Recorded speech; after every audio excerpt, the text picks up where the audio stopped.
kind of look at my work more as methodologies of working rather than a specific material or medium. So a lot of it's problem solving. And well, in my case, my problem was that I got reported as a terrorist to the FBI. And yeah, so I decided to, well, open up every aspect of my life. It started out as a very pragmatic reaction so I wouldn't get stopped by the FBI, so I wouldn't have further altercations.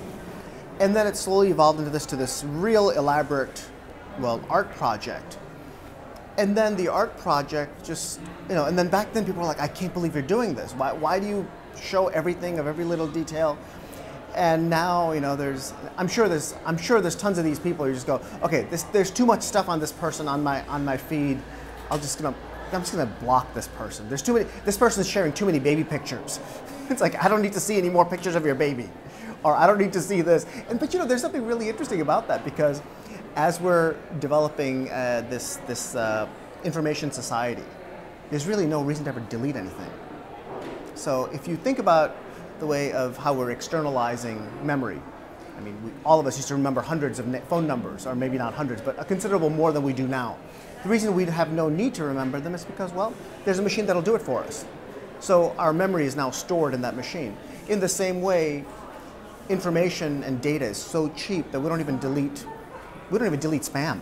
If everything is archived and everything's searchable and everything is stored that we don't have access to right away, but we can pull it up, it also means that, well, we never have to forget anything. If all our memory is externalized, it's all there, which poses a really interesting problem where what happens to a society that no longer has a need to forget? Well, I think there's something that's really symbolic about these archives that we're all creating of ourselves, whether we're aware of it or not. Some of us, you may not post anything yourself, but someone else might post something about you. And it changes everything. I just recently celebrated my 10th anniversary with the FBI. So I've been working on this project, and I use the term project and working very loosely here, but that's 1/4 of my life. As autobiographical as the information in this data is of my work, of my life, it's actually not about me. And that might sound a little odd. Here's like 60,000 pieces of evidence of like every bit of pieces that I've done.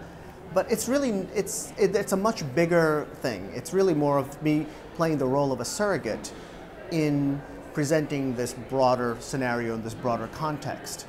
And I think that's really important to realize that this could be anyone. And that's one of the reasons why there is no specificity to the person, because that allows the viewer to step in, and the viewer can either step in as from this side or that side, either the subject or the investigator. So my approach to this is, look, I'm going to tell you everything, but you're going to have to do some work in filtering some of this. So it's not a matter of having the information, it's about analyzing the information.